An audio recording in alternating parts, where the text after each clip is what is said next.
The house was empty when I walked in that Christmas Eve, except for my 81-year-old grandfather sitting perfectly still by the fireplace, like he had been waiting for me his entire life. On the counter was a note from my mother. Not a question, an order. My name is Claire Whitfield. I am 29, and that night was the moment my entire family finally broke wide open. I am a hospice nurse.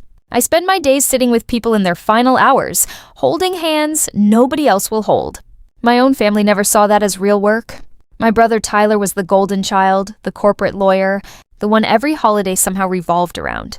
While I became the one who stayed behind, the one who understood, the one nobody bothered to ask. It had been happening for years. Thanksgiving 2021, they lied and said Grandpa was sick so I would miss my own trip while they vacationed on a beach. Summer 2023. A 45-minute doctor appointment became the excuse that kept me home while they toasted wine glasses in Napa. Then May 2024, the worst one, when I had to lie to my best friend and skip her wedding because my brother needed to network instead. Every single time I swallowed it. I told myself that was just how families worked. Then came this Christmas. 11 straight overnight shifts to clear my calendar, and my mother took it from me with one phone call and a note on the counter, informing me they were flying to Europe for 2 weeks while I stayed behind with Grandpa. I did not argue. I drove home the next day into a silent house, and that is when everything changed. My grandfather looked at me with a strange calm in his eyes and asked one simple question. "Are you ready to begin?" I had no idea what he meant, but I nodded anyway. Over the next week, I cared for him the way I cared for my patients, medications, meals, quiet conversation. For the first time, someone actually asked about my work and really listened. On Christmas Eve, he handed me an envelope. Inside was a check for $5,000 and a letter that shattered me. He had been watching silently for years. Every trip, every excuse, every time I was erased. Then came the sentence that changed everything.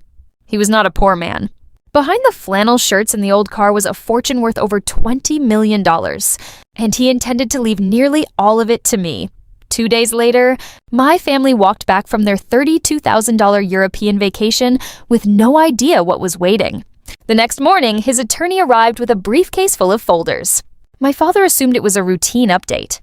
My brother laughed it off. Then the number came out. $20,180,000. My mother nearly dropped her coffee. And then the distribution, $15.2 million to me, $3 million to hospice charities. To my father, my mother, my brother, zero. The room exploded. My brother screamed that I had manipulated an old man. My mother sobbed real and fake tears at once. My father demanded an explanation like the will itself was a personal insult. My grandfather silenced them all, pulled out a worn notebook, and read back every single date, every lie, every excuse, every time they chose convenience over me. He told them plainly, this was not punishment. It was honor for the only person in this family who ever showed up without expecting anything back. He gave them one chance. 200 volunteer hours at a care facility, a genuine handwritten apology, 4 family therapy sessions. If they truly changed, I alone would decide whether they earned back up to $500,000 each. For an entire year, I watched them go through the motions. My brother complained to patients that he was only there because he had to be. My mother arrived late nearly half the time, asking how much longer until she was done. My father avoided real care work entirely. Their apology letters were technically 500 words, and completely hollow, my father even opening his with the line, "I am writing this because the will requires it." In therapy, my mother eventually asked outright if I would finally give them the money now that the boxes were checked. 1 year to the day, I sat across from all 3 of them and slid across a single page. $0. $0. $0. I told them they had done exactly the minimum, the same minimum they had given me for 10 years, and I was simply giving it back. My brother slammed the table and shouted that we were family.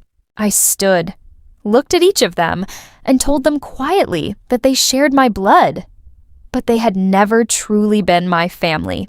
Then I walked out and did not look back. I built a life that finally belonged to me.